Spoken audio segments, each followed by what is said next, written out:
NHL Radio. No niin, se olisi taas 1 viikko kulunut sitten tässä sitten viimeisimmän jakson ja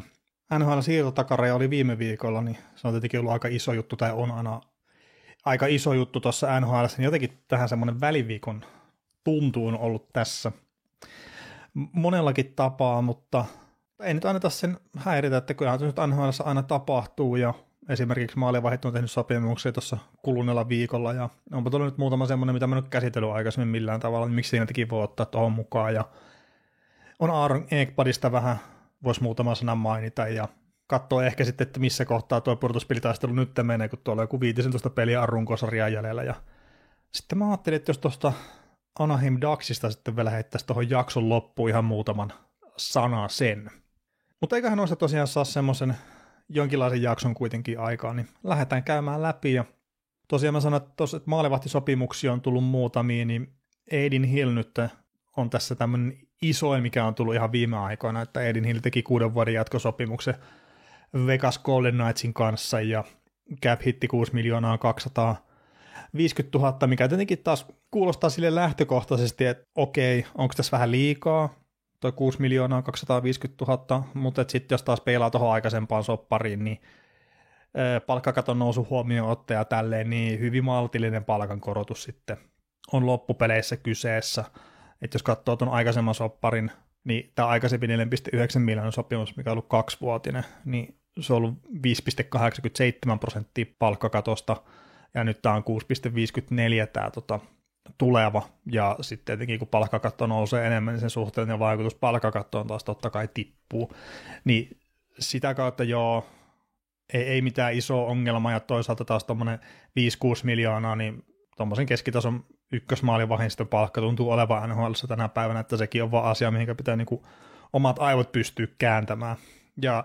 toisaalta taas niinku Adin Hill, niin ihan jotain terveysongelmia lukuun ottamatta, niin mun mielestä on ollut ihan hyvä tuossa Vegasin maalilla. Että voitti niille Stanley Cupin aikana ja sitä kautta saa jatkosopimuksen ja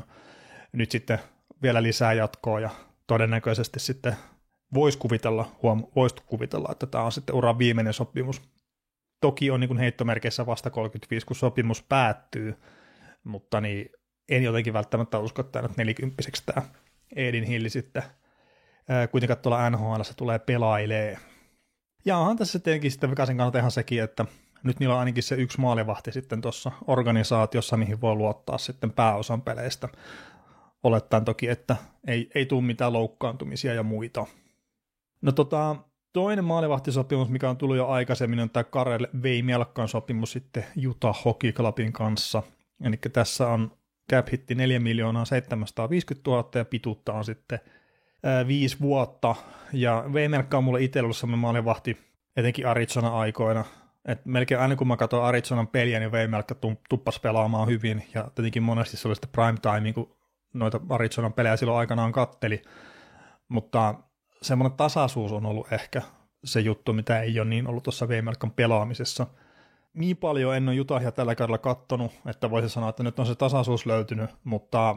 voisin kuvitella, että kun kokemusta tulee lisää ja tälleen, niin sitä kautta sitä tasaisuuttakin rupeaa löytyy. Ja sitten tietenkin, jos niitä huippupelejä tulee sieltä, niin se itsessään antaa lupauksia sitä paremmasta huomisesta.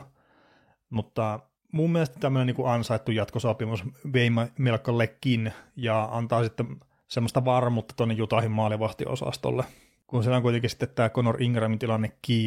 että Ingram tosiaan hakeutui tuonne NHL:n kautta NHLPA:n hoito-ohjelmaan, missä se on ollut mun muistaakseni aikaisemminkin, mutta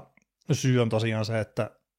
Ingramin äiti on kuollut joulukuun alkupuolella rintasyöpään, ja sitten Ingram kokee itse, että hän ei ole ollut oma itsensä tuon kyseisen tapahtuman jälkeen, mikä on ihan ymmärrettävää. Ja se taisi olla noita näppäimiä, kun mä tein jotain jaksoa ehkäpä just, että mitenkä pelit on mennyt eri joukkueilla.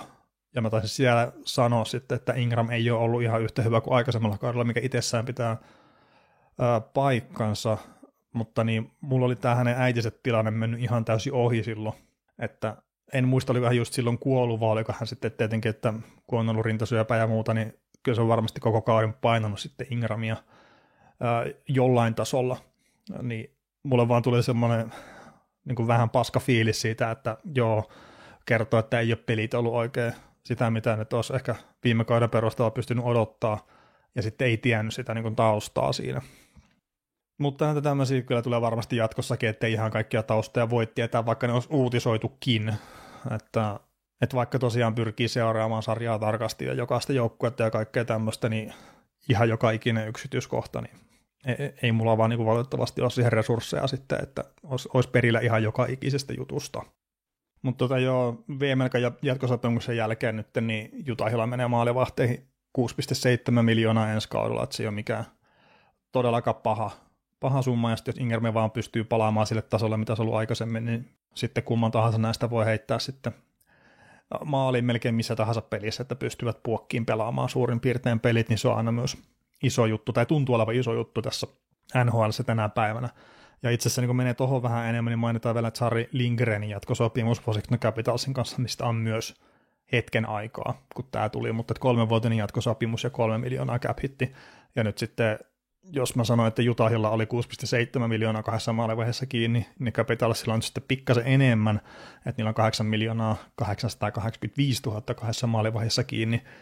Mutta edelleenkin se, että siellä on 2 maalivahtia niin Capitalsissa kuin Utahissakin lähtökohtaisesti, että niistä kumpi vaan voi pelaa sitten, ja sitä kautta sitä pelikuormaa pystyy sitten jakamaan tasaisemmin.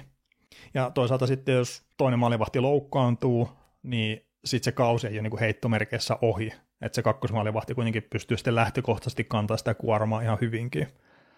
Ja ehkä myös sitten sieltä farmista löytyy vielä maalivahti, mikä voi myös tuoda sille jakamaan sitä kuormaa. Että mä itse tuossa jos mietin sitä, että ekana, että onko huippumaalivahtien taso NHL:ssä keskimäärin tippunut, kun nyt tulee näitä tämmöisiä, miten mä sanoisin, välimallisopimuksia aika paljon. Tai että joukkue tuntuu pyrkivän siihen, että niillä on 2 maalivahtia, jotka pystyy pelaamaan paljon pelejä, ja sitten ei haluta antaa myöskään niitä startteja ihan leputusjuttujen takia, niin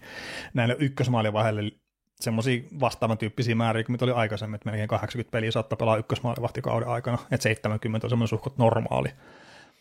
Niin mä mietin ekana just tosiaan sitä, että onko sitä, että huippumaalivahtien taso on niin tippunut, ja mä mietin sitäkin kautta, että kun mulle tuli kysymys, että kuka aina on paras maalivahti, niin mä olen, että no Sestjärkki, mutta ei siellä välttämättä ole ketään ylitse muiden. Tosiaan näitä niin tämän päivän huippumaalivahteja, että siellä on Sestjärkin, Vasilevski, Helebaik, että siinä on ehkäpä se semmoinen ykköskori, ja sitten me voidaan nostaa jotain Bobrovskia, Ullmarkia, Oettingeria, Sorokinia, Sveimania, no miksei Juuse Saros, Jacob Markström sitten sinne niin mukaan, niin vaan mä mietin sitä, että minkä verran mulla itsellä on tässä nostalgiaa sitten mukana, että jos miettii Ysäri-maalivahtia, Patrick Roy tai Dominik Hasekkia, Martin Brodeuria, Ed Belfouria, Mike Richteria, Curtis Josephia,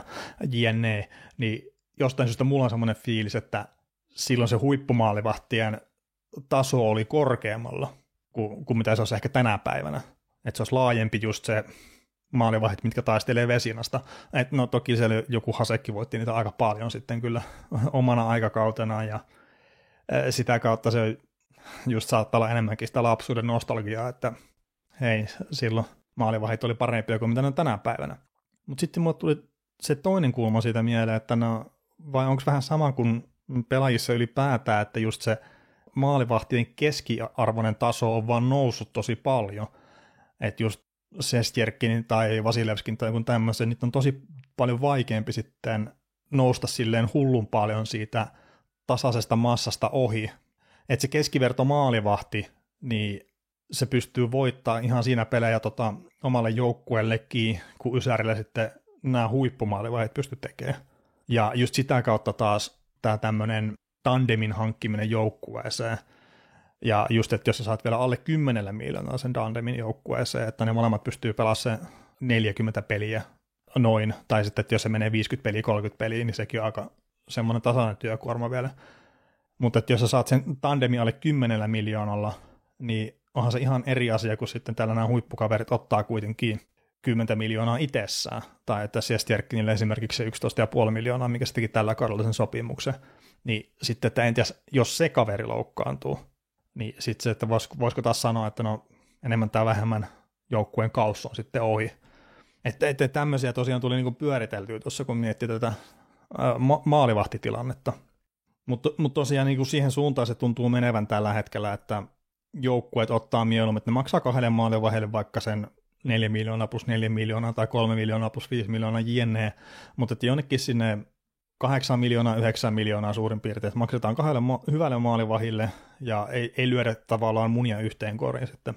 maalivahtien osalta. Ja tämähän on juttu, mistä mä muistan, että tuli silloin Dallas Starsin aikoina jo puhetta, kun Kari Lehtonen ja Antti Niemi oli siellä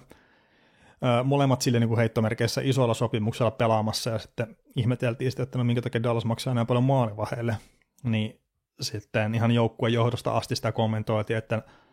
he näkee sen, että se on niille etu, että ne on 2 maalivahtia, mitkä pystyy pelaamaan hyvällä tasolla illasta toiseen, ja siinä muistaakseni tultiin vielä matkustaminen sitten mukaan siihen kuvioon, että Dallas Stars joutuu suhteessa matkustamaan aika paljon, tai pitkiä matkoja, niin sitä kautta se maalivahden lepo on entistä tärkeämpää. Ja no nyt siellä on sitten Oettinger tietenkin ihan selkeä ykkönen, että sitä kautta ne on vähän luopunut sitä ajatusmaailmasta, että pitää olla 2 tasavahvaa maalivahtia, mutta on tunnuttu adoptoavan sitten muuten liikaa sille aika laajalti. Ja tämän mun oman pyörittelyn ja pohdiskelun jälkeen, niin mä en ole ihan varma siitä, että onko kyse enemmän just siitä, että niitä huippumaalivahteja ei vaan yksinkertaisesti ole muutama tuossa sarjassa, millä joukkueet on valmiita maksamaan sitä 8 miljoonaa, 9 miljoonaa, ehkä jopa 10 miljoonaa, etenkin nyt tässä kohtaa tai jopa tulevaisuudessa, vai sitten onko se, että se keskivertomaalivahti vaan, että se on niin paljon parempi kuin mitä se on ollut takavuosina, että ei myöskään välttämättä kannata maksaa sitten maalivahdille semmoista älytöntä rahaa, koska pistämällä se 4-5 miljoonaa maalivahtia sä saat riittävän suorituksen sitten maalivahdilta, että joukkue pystyy voittaa pelejä, ja sitten sulla on hirveän paljon enemmän rahaa käyttää taas muun joukkueen parantamiseen. Mutta joo, ehkä maalivahdista vielä mainita sen verran, että yksi takavuosien huippumaalivahti Jonathan Quicken teki vuoden jatkosopimuksen New York Rangersin kanssa, ja siinä cap hitti on sitten 1 550 000. Et ei nyt mikään paha jatkosopimus on niin kuin cap hitin puolesta, ei New York Rangersille tai Jonathan Quickillekään, mutta sitten taas jos nyt menee sitten 13 miljoonaa New York Rangersilla maalivahteihin, niin se on aika paljon enemmän sitten kuin vaikka just toi Washington Capitals, millä menee sitten alle 9 miljoonaa, niin siinä saa muutaman miljoonan sitten kilpailuetua toisille pelipaikoille. Toki otan mieluummin, jos yksittäiseen pelin valitaan maalivahtia, niin otan mieluummin Sestjerkkini itse siihen, kun sitten kummankaan Capitalsin maalivahin, mutta pitemmässä juoksussa taas niin kelkka saattaisi kääntyä toisinpäin. Aaron Ekblad sai 20 ottelun pelikielon kiellettyä aineiden käytöstä. Se, että mitä tämä aine on, niin sitä nyt ei ole kerrottu millään tavalla julkisuuteen, eikä todennäköisesti tulla kertomaankaan. Mutta mä kuuntelin Brian Burgen ajatuksia jo tuosta asiasta, ja sillä oli niin kuin silleen selkeä kanta, että pelaajien ei pitäisi itsessään ottaa mitään semmoisia lisäravinteita jne, mitä joukkueen lääkärit ei ole hyväksynyt, ja nyt ilmeisesti sitten Ekbladin tapauksessa on käynyt tällä tavalla, että se on ottanut jotakin semmoista, mitä se ei ole hyväksyttänyt suoraan joukkueen lääkäreiltä, ja sitten sen takia se on jäänyt tästä rikkeestä kiinni. Ja sitten kun sanotaan, että se on jostain kielletystä aineesta kiinni, niin se ei välttämättä nyt ole ollut mikään steroidi tai tämmöinen vastaava, vaan että se on ollut joku aine, mitä kropassa on raja-arvot ylittävä määrä ollut. Että tuossa nyt esimerkiksi Nate Smear, mikä on tuo edellinen pelaaja, mikä on jäänyt tästä kiinni, niin hänen kohdalla puhuttiin, että se olisi saanut jostain pilaantuneesta lihasta tai jostakin sen, mikä ikinä onkaan ollut se ainesosa tai se aine, minkä takia sitten hänellä niinku testit näytti punaista. Ja Nate Smearin tapauksessa puhuttiin vielä just tälleen, että se määrä, mikä hänellä on ollut sitä kiellettyä ainetta kropassa yli raja-arvon, niin se olisi ollut vähän sama kuin olisit heittänyt hyppysellisen suolaa tuommoiseen uima-altaaseen, että se ei ole käytännössä niin mitään merkitystä. Mutta toisaalta noista raja-arvoista, niin sitten Brian Burke sanoi, että ne pyritään asettaa niin korkealle, että sitten kun puhutaan tämmöisestä keskivertoihmisestä, niin sulla ei ole mitään mahdollisuutta saada niin paljon sitä ainetta sun kroppaa vahingossa, että sä et saa silleen normaalisti syömällä jne. Mitään semmoisia määriä siihen kroppaan. Mä en tiedä, onko nyt tarkistettu noita raja-arvoja sitten Smearin tapauksen jälkeen, vai onko se sitten, että se on, että joissakin aineissa ne raja-arvot on tosi korkeita ja toisissa sitten ne on taas ehkä vähän ollut liian matalia. Kerta kaikesta tämmöisestä oli puhetta siinä Nate Smearin tapauksessa tosi paljon. Mutta Ekbladin kohdalla niin ei ole ollut mitään puhetta siitä, että minkä verran se on mennyt raja-arvon yli, minkä tyyppisestä aineesta on ollut kyse, muuten kuin että hän on niin kuin loukkaantumista parantumiseen käyttänyt sitä. mitä se on ikinä käyttänytkään, että ei ole tosiaan sitten joukkueen lääkäreitä sitä varmistanut, ja hän otti niin kuin täysin omaan piikkiin sitten tuon kyseisen homman, mikä on tosiaan taas aika harvinaista, mitä ainakin itse muistelen näitä doping-rikkeitä tai rikkeitä kiellettyissä aineissa, niin normaalimpaa on tuo esimerkiksi Nate Smith, että hei, olen syönyt pilaantunutta pihviä, että en ole tehnyt mitään väärää, tai sitten joku talomies on piikittänyt tai banaania, ihan älyttömiä määriä tai ihan mikä tahansa, että silleen niin kuin just osittainen hatunnosto Ekblad, että se otti vastuun siitä hommasta, että hän on tehnyt väärin, hän kärsii pelikiellon ja that's it. Mutta tietenkin sen tarkemmin tietämättä taustoja, että mitä hän nyt on käyttänyt ja kaikkea muuta, niin ihan semmoista liian isoa niin kuin hatunnostoa ei viitti tehdä, muuta kuin kantaa vastuun siitä, että hei, hän on tehnyt virheen ja siitä pitää sitten kärsiä ne rangaistukset, mitä siitä tulee. Sitten mä yritin etsiä tuosta NHL-testiohjelmasta vähän erilaisia tietoja, että miten usein niitä testataan, minkälaisia asioita testataan jne, niin ei nyt silleen niin kuin nopeasti ei löytynyt mitään järkevää. Että mä löysin ekana semmoisen niin kuin tosi vanhan tiedon, että 2 kertaa vuodessa testattaisiin, mikä nyt sitten on ilmeisesti, että no ei testata, että 2016 on ilmeisesti tehnyt tämmöinen, että 1/3 kaikista pelaajista testataan. Että ei edes välttämättä kaikkia pelaajia testata joka kaudella, sikäli kun tämä tieto pitää paikkansa, minkä mä löysin. Niin se taas on silleen, että no pitäisikö testaa vähän enemmän. Ja sitten, että minkälaisia juttuja, niin ei välttämättä pelkästään just doping-aineita, vaan ihan huumaavia aineita, että kokoainit ja tämmöiset, niin siellä niin tuntuu ainakin noiden juttujen perusteella enemmän huolettavan kuin sitten se, että käyttääkö joku jotain suoritusta parantavaa ainetta. Mikä on toisaalta myös ihan ymmärrettävää kertaa tuossa yli 10 vuotta sitten, mutta oli näitä etenkin tappelioihin liittyviä juttuja, että niitä kuoli siinä saman kesän aikana, olisiko jopa useampia, vaan menikin sitten muutamalle kesälle, mutta siinä oli just särkylääkkeiden väärinkäyttöä ja muutenkin tämmöistä huumausaineiden väärinkäyttöä ja tämmöistä, niin sen takia sitten NHLkin mun ymmärtääkseni on osittain pyrkinyt ottaa vähän tiukempaa kantaa noihin asioihin kuin mitä ne on aikaisemmin ottanut. Mutta toki toi on just sitten taas, että pelaajayrityksen kanssa sitä pitää tehdä yhteispelissä, ja sitten jos ne haraa vastaan, niin sitten NHL ei välttämättä voi tehdä yhtään mitään, kun pitää sopia kuitenkin ne asiat sitten keskenään. Että joo, NHL mun näkökulmasta on työnantaja, niillä on tiettyjä vastuuta pelaajia kohtaan, mutta sitten taas jos se pelaajayhdistys, eli vaikka Suomessa niin tälleen liitto, että se ei vaan halua niitä asioita, niin sitten siinä on niin vähän vaikea NHL tehdä yhtään mitään. Mutta joo, tuleeko se nyt vaikuttaa jollain tavalla sitten Ekbladin tulevaisuuden kuvioihin Panthersin kanssa, niin en mä nyt välttämättä usko, että tämä on tämmöinen yksittäistapaus, valitettava yksittäistapaus ja pelejä väliin paljon, mutta sitten ihan puhtaasti jos katsoo, että minkälaisia puolustajia on markkinoilla, niin kyllä se Ekblad edelleenkin on yksi parhaista ensinnäkin puolustajia, mitä siellä markkinoilla on, ja sitten kun rajataan raitin puolustajia, niin eipä siellä ole kuin Neil Pionka oikeastaan sitten semmoinen jonkunnäköinen toinen puolustaja, mitä voi niin edes miettiä Ekbladin tilalla, ja sitten, että onko se taas verrannollisia toisiinsa, niin ei suoraan välttämättä. Mutta mä tuosta puolustajamarkkinoista puhuin aikaisemmin jo, tai aikaisemmissa jaksoissa jo jonkun verran, mutta että jos tuolla nyt on Chikrin, Pionk, Ekblad, Krejci, Provorov, Gavrikov, Orlov, että siinä on noin niin 7 tärkeintä puolustajaa, mitä on saatavilla, niin noista nyt on tosiaan Neil Pionk ja Aaron Ekblad on ainoastaan raitinpakkeja. Ja kun mä puhun raitinpakista, niin mä tarkoitan, että se laukoo raitilta, mistä mulle tulikin nyt mieleen, että Jake Wallmanista mä mainitsin, että se olisi raitinpakki, mutta en tiedä, mistä mulla on se mielikuva, että se olisi raitinpakki, vaan mä katson jotain ihan täysin pulun silmällä, mutta tosiaan leftin pakki, eli laukoo vasemmalta, niin sori siitä, että semmoista väärää tietoa viime jaksossa levitin. Että mä itse asiassa pyrin jotain väärää tietoa vähän levittää, että katsoa, että miten hereillä jengi kuuntelee tätä. No ei oikeasti, että mä sanoisin, että inhimillinen virhe, mutta tyhmä virhe kuitenkin. Että ne on maailman helpoimpia asioita kyllä tarkastaa, just pelaajien kätisyydet ja muut, niin pitäisi olla tarkempi asioissa. Mutta tosiaan siis Ekbladin kohdalla, että tekeekö nyt Panthersin kanssa jatkosopimuksen vai ei, niin mä sanon, että tuolla jutulla ei ole mitään tekemistä sen kanssa, ja sitten, että jos ei tee, niin kyllä noita kosioita tulee olemaan sitten tuolla kesällä muiden joukkueiden kesken, että ei siellä ole mitään järkeviä muita vaihtoehtoja markkinoilla ihan liikaa. Niin, sen takia uskon kyllä, että Ekbladilla riittää kysyntää, ja en myöskään usko, että sen tarvii välttämättä palkastaan tinkiin, mikä on tällä hetkellä 7,5 miljoonaa. Yksi asia, mistä mä yritin myös etsiä tietoa, ja nyt olisi tietenkin hyvä, kun se Oksanen olisi tässä, kun se ymmärtää näistä asioista ja tietää tämmöisistä asioista paljon enemmän, ihan jo pelkästään sen takia, että hän on itse urheilija, mutta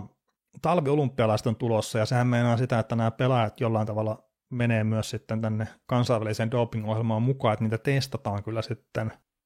ainakin kauden aikana, mutta mä niin kuin sitä mietin, että missä kohtaa se alkaa, että niiden pitää olla testaajien saavutettavissa. Että sovitaanko se jotenkin NHL ja sitten,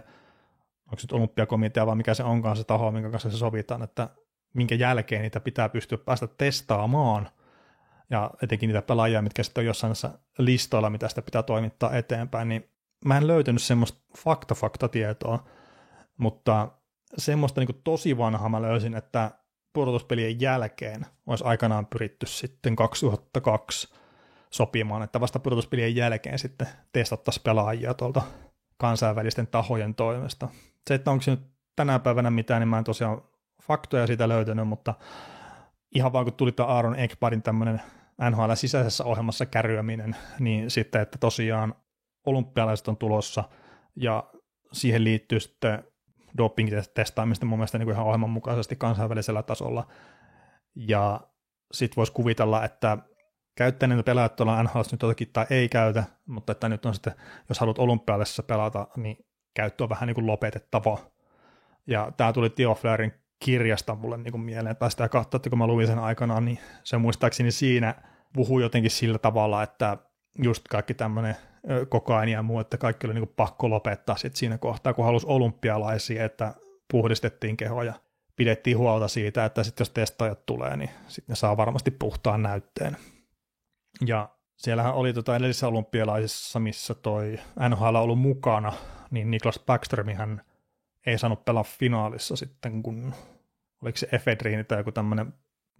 vastaava, mutta siis mun ymmärtääkseni enemmänkin semmoinen aine, mitä käytetään esimerkiksi, että nenä pysyy auki flunssassa, niin tämän tyyppinen oli se, mitä Backstrom oli käyttänyt, ja joukkueen lääkärin suosituksesta, mutta sitä ainetta oli ollut kuitenkin raja-arvot ylittävä määrä kropassa, ei saanut pelaa finaaleissa. Siitä oli vääntöä sitten, että saako se pitää se hopeamitali, minkä Ruotsi sitten lopulta sai niistä kisoista vai ei, ja se lopulta sitten sai jonkunnäköisen oikeustaistelun jälkeen sitten se hopeamitali niistä kisoista. Mutta tosiaan siis kaikki kielletyt aineethan ei just välttämättä ole mitään hemohessia tai tämmöisiä, mitkä on Suomessa niinku tutumpia kuin sitten monet muut, vaan että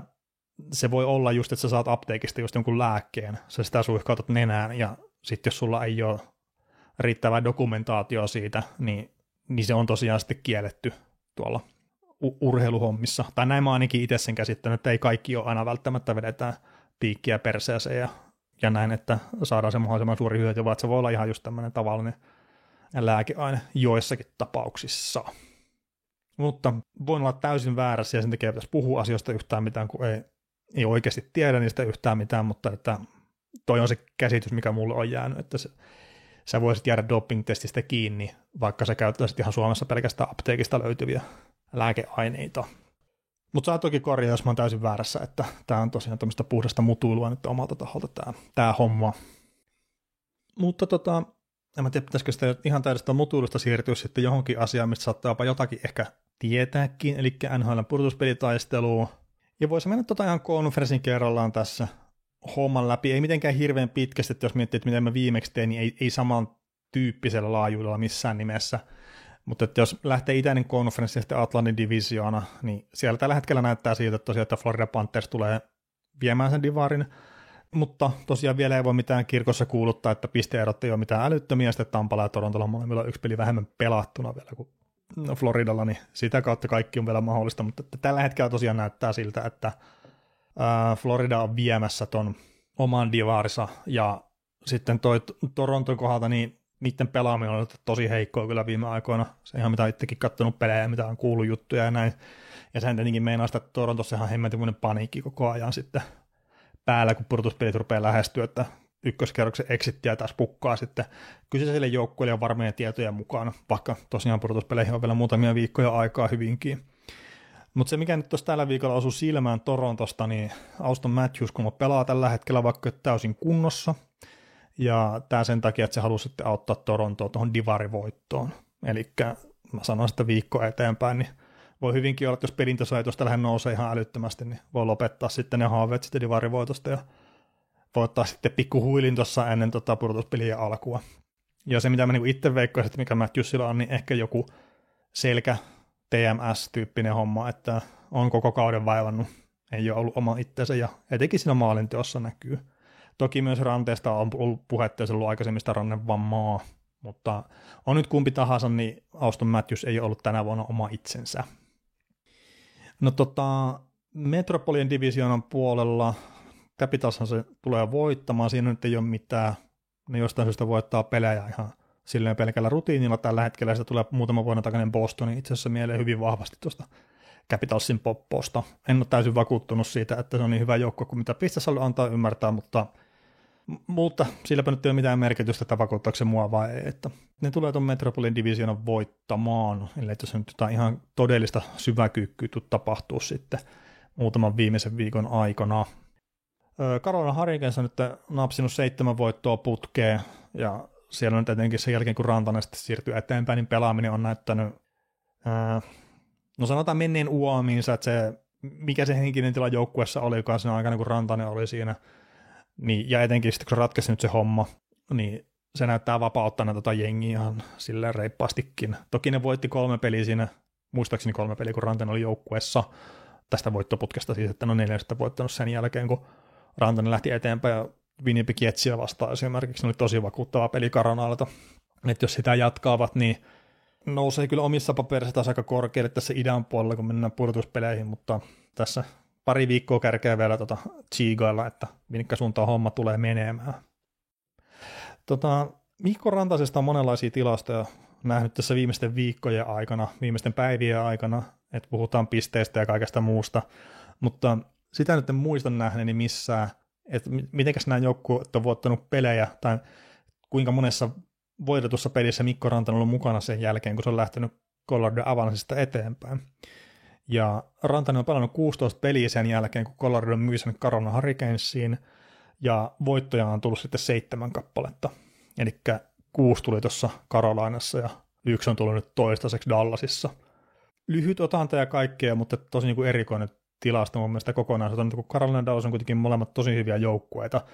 niin sitten Mikko Rantasen pitäisi tulla sitten positiivinen efekti niihin joukkueisiin, mutta tällä hetkellä tosiaan se ei ole ollut ainakaan voittoisa rakkeessa sitä, mutta mä uskon kyllä, että toi kääntyy voitollisemmaksi toi suhde, että nyt sitä, mutta että niin vaan tosi erikoinen tämmöinen yksittäinen tilasto niin osuu silmään noista. No Devils pyristelee menee siellä, ovat nyt edelleen tuossa Metropolitan Divisioonassa 3. En mä jotenkin jaksa uskoa, että ne tippuu sitä alaspäin, mutta toisaalta sitten taas, jos toi tuommoinen mollivoittoinen pelaaminen jatkuu, ja sitten esimerkiksi New York Rangers, mikä pikkuhiljaa kiristää tahtiaan, jatkaa sitä omaa pelaamistaan tuolla tasolla, niin on se mahdollista, mutta tosiaan hirveän todennäköisenä. Mä en sitä pidä, että Devils tuosta tippuisi vielä yhden sijaan sitten alaspäin. Mutta pelejä on vielä sen verran jäljellä, että kaikki on mahdollista. Positiivisin joukkue tässä nyt viimeisten viikkojen aikana on ollut Ottawa Senators, että se on nyt voittanut 6 peliä putkeen ja ottanut aika vahva otteen sitten tuosta idän villikortti ykköspaikasta, ja sillä on sitten jopa New York Rangersin 5 pistettä eroa tällä hetkellä, ja 1 peli vähemmän pelattuna, että Senatorsilla on tosiaan 77 pistettä, ja sitten New York Rangersilla on tällä hetkellä 72 pistettä. Se, mikä vähän harmittaa, niin Columbus Blue Jackets nyt ottanut 3 kertaa peräkkäin dunkkuun tuossa, ja ne on tippunut sitten jo tuosta villikorttipaikoilta pois, että niillä on 70 pistettä tällä hetkellä, mutta toisaalta sitten, jos ne voittaa rästipelinsä, mikä niillä on Rangersia vasta, tai suhteessa Rangersiin, eli ne on 66 pelattua peliä ja Rangers on se 67, niin ne pääsee tasapisteeseen ja sitä kautta niin homma on vielä jollain tavalla omissa käsissä, mutta se mitä mä niin toivoin, että jospa Columbus pääsisi pudotuspeleihin,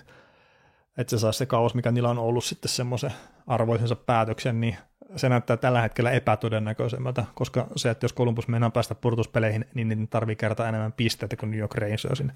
Ja tämä ihan vaan sen takia, että New York Rangersilla on 30 voittoa varsinaisella peliajalla, kun taas Columbuksella on 23. Ja se on se ensimmäinen tiebreakeri on kuitenkin sitten ne varsinaisen peliajan voitot, niin Columbus ei käytännössä erotuena ottaa kiinni. Tämä en ainakaan itse usko siihen.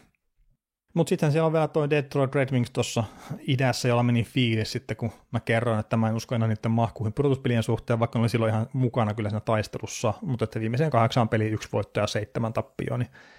no enemmän tai vähemmän kyllä käytännössä tällä hetkellä jo ulkona sitten pudotuspelitaistelusta. Olkoonkin, että pisteerot ei nyt ole itsessään mitään älyttömiä, mutta sitten jos 3 joukkuetta taas pitää mennä yli siinä tai ohittaa 3 joukkuetta, että pääsee pudotuspeleihin, niin ottaen huomioon tämän hetken vireä ja kaikki muu, niin se vaan tuntuu epätodennäköiseltä. Mutta se, mikä nyt Detroitilla on ollut, niin ne on joko voittanut pelejä ryppäissä, että ne on hävinnyt pelejä ryppäissä, niin seuraavaksi varmaan tulee se voittorypäs, ja se meinaa sitä, että pelissä 81 ja 82 ne taistelee vielä pudotuspelin paikasta, mutta sitten ne tulee ottaa dunkkuun siellä, ja ne ei tule pääse pudotuspeleihin. Eli tämä on tämmöisessä löysessä hiiressä Detroit Red Wings pitää omia faneja, mikä on sitten omalla tavallaan vähän ärsyttävää myös ehkä. Mutta joo, idässä semmoinen tilanne lännessä, että jos lähtee sitten keskisestä divisioonasta, niin se nyt Winnipeg Jets rollattelee tällä hetkellä aika helponkin näköiseen divarivoittoon. Toki on se Dallas nyt tavallaan iskuetäisyydellä, että tuossa on 10 pistettä eroa ja Dallasilla on 2 peliä vähemmän pelattuna, niin sitten taas pelit voittamassa on 6 pistettä se ero ja näin, mutta kuluneella viikolla oli Dallas Stars vastaan Winnipeg Jets peli, toisaalta olla Winnipegissä se peli, mutta kuitenkin nämä 2 joukkuetta pelasi vastakkain ja Dallas Stars oli siinä kyllä ihan täydellinen vastaantulija siinä pelissä. Niin se olisi ollut kyllä Dallasin divarivoiton kannalta, se olisi ollut tosi tärkeä, että ne olisi voittanut ton kyseisen pelin sitten Winnipeg Jetsia vastaan. Mutta tosiaan Jets voittaa ton keskisen divisioonan ja sitten Dallas Stars ja Colorado Avalanche taistelee sitten kotiedusta sitten omaan tulevaan pudotuspelisarjaansa. Ja tuossa tänään, kun mä sunnuntaina äänitän, niin sunnuntainahan sitten näillä 2 joukkueilla peli vastakkain, mikä tulee olemaan varmaan kyllä yksi tässä, ennen kuin pudotuspelit alkaa, niin yksi ainoimpia yksittäisiä pelejä, mitä on ylipäätään tulossa. Että siinä Mikko Rantanen pääsee ensimmäistä kertaa pelaamaan sitten Coloradoa vastaan, ja vähän ensimakua saa tosiaan tulevasta pudotuspelisarjasta. Tänään mä ainakin itse uskon, että tämä on se tuleva pudotuspelisarja. Ja tuosta Dallasin pelaamisesta niin Jetsiä vastaan, niin mä niin kiinnitin siihen huomioon, että miten helposti Winnipeg Jets pääsi omalta alueelta pois kerta toisensa jälkeen, ja sitten kun ne saa sen kiekon hallinnan siellä omalla alueella, että ne pääsi käytännössä yhdellä syötöllä ylittää sitten keskialueen, ja Jets pääsi vauhdilla sitten sinne Dallasin puolustusalueelle sisään, niin jos tämä samantyyppinen pelaaminen jatkuu nyt Colorado Avalancea vastaan, niin se ei nyt tässä sunnuntain pelissä, se ei lupaa hyvää Dallas Starsille, eikä se kyllä lupaa myöskään sitä mahdollisessa pudotuspelisarjassa. Mutta siis tämä nyt oli yksittäinen peli, missä mä kiinnitin huomioon tuohon, ja mä niin kuin enemmän sanoisin, että se oli huono peli Dallas Starsilta, mutta se myös niin kuin osittain antoi kuvaa siitä, että ton Dallasin hyökkäyksen niin hyvä kuin se onkin, niin Winnipeg Jets ainakin pystyi tylsyttämään sen tosi hyvin, ja ne pystyi ajaa ne siinä hyökkäysalueella sellaisiin ratkaisuihin, mitkä oli niille oikein hirveän edullisia, ja sitä kautta sitten Winnipeg Jets pääsi iskeen vastaan aika hyvin, niin toi on kyllä semmoinen homma, mitä ainakin itse ajattelin, sitten kun mä tuun katsoa tuon Dallas-Colorado-pelin, niin ajattelin sitten seuraa, että miten Colorado pystyy tekemään mahdollisesti sitten Dallasille. Mutta mielenkiintoista nähdä, että mihin suuntaan tuo Dallasin pelaaminen tuossa sitten menee. Ja nyt toki pitää muistaa Dallasista se, että se joukkueen ykköspakki ja ehkäpä tärkein kenttäpelaaja niin on poissa peleistä, että Miro Heiskanen, niin se sitten kun se aikanaan tulee pudotuspeleihin, niin se tulee olla iso apu kyllä Dallas Starsille. Mutta jos hyppää Tyynemeren divisionon puolelle, niin siellähän nyt Vegas Golden Knights ja Los Angeles Kings, niin ne napsii voittaja rutiinilla, ei siinä nyt mitään sen ihmeellisempää ole, mutta sitten Edmonton Oilersilla on aika vaikea pätkä menossa, että jos nyt helmikuun alusta katsoo tähän päivään niin 6 voittoa ja 9 tappioa 15 viime peliin, niin se ei lupaa hyvää, ja se nyt ei ollut tämän viikon juttuja, enkä ole nyt ihan varmaan se viime viikon juttujakaan, mutta että Edmontonissa ja Pohjois-Amerikassa ylipäätään nyt ollaan herätty siihen aika isosti, että Evan Bouchard vetelee täysin puolivaloilla runkosarjaa läpi, ja että sitä ei tunnu kiinnostavan monissa tilanteessa puolustaminen edes vähän alusta, sanotaan tälleen suhkut nätisti. Ja mä nyt olen itse tainnut puhua siitä molemmissa noissa divari- tai konferenssikatsauksissa, anteeksi, että kun on käynyt Edmontonia läpi, niin mä oon sanonut sitä, että miten ylimieliset se Bouchard on näyttänyt niissä peleissä, ja se on kiva huomata nyt, että tähän on muutkin kiinnittänyt huomioon. Ja toki tässä nyt on sekin, että Bouchardilla niin on toi sopimuskatkolla, että silloin, että tuosta 3,9 miljoonan sopimuksesta niin toi jälkimmäinen vuosi menossa, ja kyllä mua niin itse jännittäisi tosi paljon pistää tähän kaveriin jotain 10 miljoonaa kiinni, vaikka se sitten onkin hyökkäyssuuntaan parhaimmillaan ihan fantastinen, mutta jos sitä noin vähän kiinnostaa, okei, nyt mennään runkosarjaan, Edmontonilla silleen niin pullot ihan hyvin uunissa, mutta jos sitä tosiaan noin vähän kiinnostaa tehdä sitä perusduunia runkosarjapeleissä, niin kyllä mä niin kuin, okei, eteenpäin siirtäminen on niin kuin tosi radikaali veto, mutta mä mietin vaan sitä, että millaisen viesti se lähettää muulle joukkueelle, jos on se Evan Bouchard, on se Leon Draisaitl, on se Connor McDavid, on se kuka tahansa näistä niin sanotuista johtavista pelaajista. Ja kyllä mä sanoin niin sanotuista kertaa, onko sitten oikeasti johtavia pelaajia no esimerkillä, niin ei välttämättä, mutta on se kuka tahansa näistä johtavista pelaajista, että jos niille annetaan läpi tommonen perseily, ja sitten se vielä palkitaan isolla palkalla, niin mä en usko, että se lähettää oikeanlaista viestiä kaikille muille pelaajille siinä joukkueessa, ja sen takia niin mä oon ollut aikaisemmin sitä mieltä, että kun Bouchard tekee niitä tyhmiä virheitä, se näyttää siltä, että sitä ei edes kiinnosta, niin se pitäisi pistää penkin päähän istumaan, tai laittaa jopa popparille muutamaksi peliksi.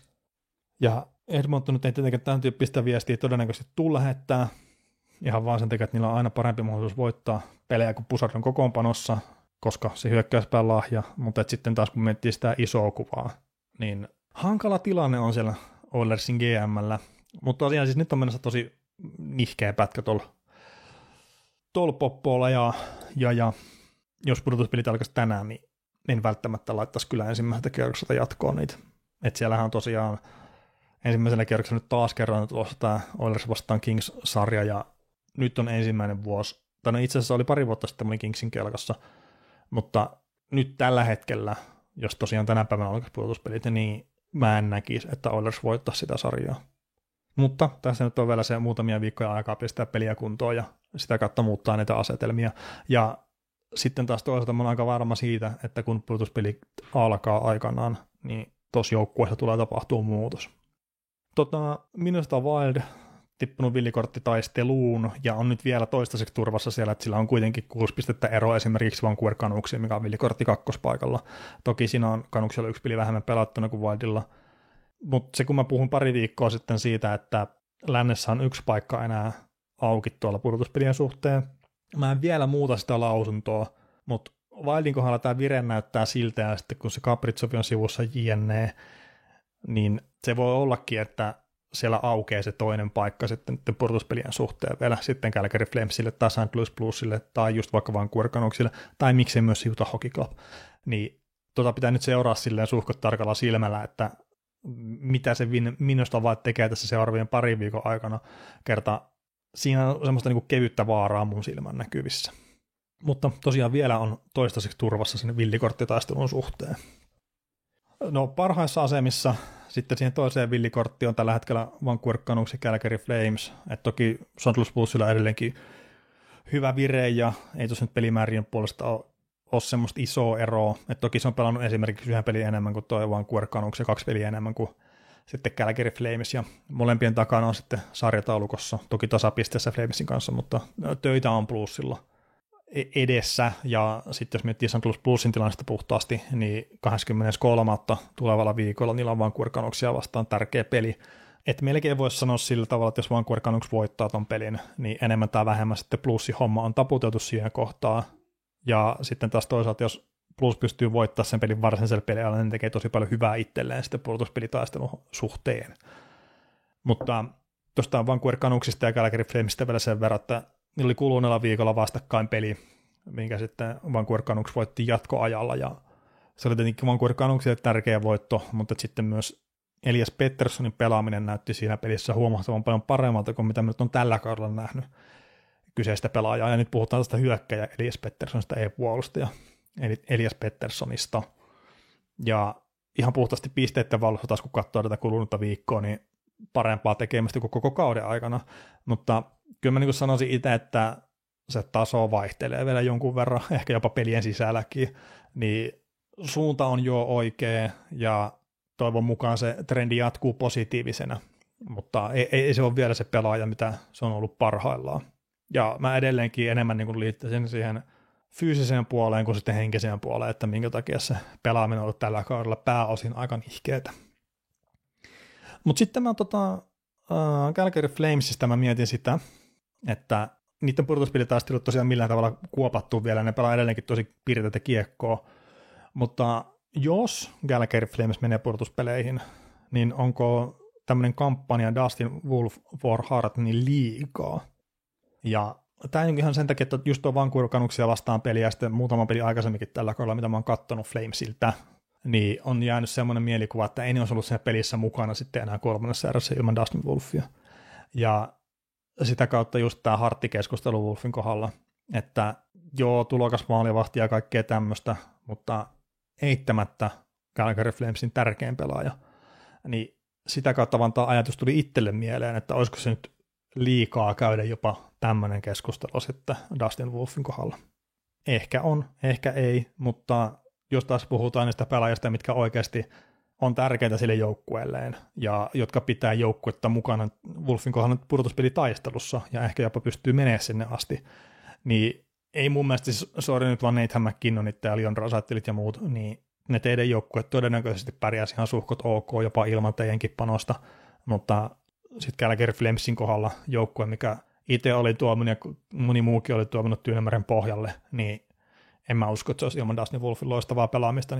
niin korkealla sarjataulukossa kuin mitä se on tällä hetkellä. Mutta joo, pudotuspelitaistelut menee tiukkana, ja se on ihan hyvä tietenkin, että on vielä panosta peleissä, kun tässä on se 15-16 peliä, joillakin joukkueilta on 17 peliä näin jäljellä, eli viimeiset 3 viikkoa tässä nyt suurin piirtein, 3 viikkoa tuolla runkosarjan jäljellä, niin on panosta vielä peleissä, sanotaan näin. Mutta sitten ihan tähän loppuun muutaman sanan vielä Anaheim Ducksista, eli multa pyydettiin jo jokunen viikko sitten Trevor Zegrasista, että voisinko analysoida, että onko se peli parantunut oikealta osilta, ja että olisiko sille jotain tulevaisuutta sitten Anaheim Ducksissa, ja nimenomaan siinä Koreassa, ja sitten toi Greg Cronin oli niinku kehunut sitä, että miten oikeaan suuntaan toi Zegrasin pelaaminen on mennyt tämän kauden aikana jne. Ja olisikohan siinä sitten samoihin aikoihin myös ollut tämmöinen keskustelu Discordissa, että ei kai niinku kukaan katso Ducksin pelejä, paitsi meikäläinen, että siinä on niinku spekulointi, että onko mä kattonut yli vai alle 50 peliä Ducksilta tällä kaudella. Ja vastaus on tosiaan, on kattonut alle, että mä oon todellisuudessa kattonut semmoisen 20 Anaheim Ducksin peliä tällä kaudella. Että mun on tosiaan niinku hirveän vaikea itteni motivoida katsoa Anaheim Ducksia, kun se pelaaminen on ollut semmoista sontaa tässä viimeiset vuodet, niin että vaikka on kuinka Anaheim Ducksin fani, niin sit sitä on niin tosi vaikea katsoa semmoista ihan sysipaskaa pelaamista, etenkin kun mä katon jääkiekkoa tosi paljon muutenkin, niin sit semmoinen puhtaasti fanin näkökulmasta omien joukkueiden pelien kattominen, niin se on mennyt vaikeaksi. Ja kun mä sanon, että mä katson tosi paljon pelejä, niin mulla on semmoinen 320 katsottua peliä tällä kaudella, tällä hetkellä, mikä on vähemmän kuin viime kaudella, mutta sitten toisaalta taas mä en tiedä, onko se mitään merkitystä että katsoinko mä 200 peliä vai 400 peliä vai mitään, mutta jonkun verran tulee kuitenkin kulutettua kyseistä sarjaa just sen takia Anaheim Ducksin peleihin syttyminen, niin se on vaan ollut hankalaa. Ja etenkin tässä loppukaudesta, niin kyllä nyt mieluummin katsoa semmoisia pelejä, missä jotain panosta, kuin sitten jotain Chicago vastaan Anaheim vääntöä, mitkä on ihan täysin yhdentekeviä sitten kaikin puoli. No, sori vaan nyt molemmia joukkueiden fanit, mutta ei niissä ole mitään panosta enää tässä kohtaa kautta. Mutta joo, Zegrasista ekana, niin mä sanoisin, että hänen kohdallaan kyse ei ole ikinä ollut siitä, etteikö se taitotaso ja kaikki tämmöinen riitä sitten NHLään ja siihen Anaheim Ducksin koreen, vaan enemmän ehkä siitä sitten, että kun se on tottunut pärjäämään sillä ihan huikealla taitotasolla, mikä on siis NHLäänkin ihan eliittiä, että se on sillä tottunut pärjäämään siellä alemmilla tasoilla, niin sitten NHL-tasolla on kyse vaan siitä, että se tunnistaa ne paikat, milloin käyttää sitä taitoa ja milloin pelaa vaan yksinkertaisemmin, että tylsästi pelaa kiekkoa syvään, et menetä siinä siniviivan päällä kiekkoa sillä, että sä lähdet yrittää jotain hienoa riplailua tai muuta, tai sitten, että sä et pakota jotain syöttöä tai tämmöistä. Enemmän niin kuin jos sanoisin, että kyse on just tämän tyyppisistä jutuista, että monesti vähemmän on enemmän, ja sitten Zegrasin kohdallakin, niin se taito on kuitenkin siellä, että sitten kun ne paikat tulee, niin se pystyy kyllä käyttämään ne hyväkseen. Ja kyllä mä niin kuin itse tykkäisin kaikesta huolimatta nähdä tuon Zegrasin Anaheimissa jatkossakin. Kertos on yksi niitä harvoja pelaajia tuossa joukkueessa, millä on se potentiaali olla käänteen tekevä pelaaja tuolle organisaatiolle, ja käänteen tekevä nimenomaan sinne hyökkäyssuuntaan, että ei tästä nyt tule mitään kahden suunnan jyrää ikinä, että vaikka se tekeekin tällä hetkellä oikeampia asioita, se pelaa vähän semmoista, no likaisempaa peliä on väärin sanoa, vaikka se olikin just tuossa pelikielossa, mutta sanotaan, että mä oon käyttänyt tätä rososempi-termiä jonkun verran, mutta että vaikka se tekeekin enemmän just tämmöisiä niin kuin vähän rottamaisia asioita tänä päivänä kuin mitä se teki aikaisemmin, niin kuitenkin Cheekers tullaan aina mittaamaan sieltä hyökkäyspään kautta. Ja se hyökkäyspelaaminen NHL:ssä tulee eri tavalla sitten kuitenkin kuin niillä alemmilla tasoilla. Niin nyt kun se on oppinut enemmän pelaamaan sitä NHL-tason kautta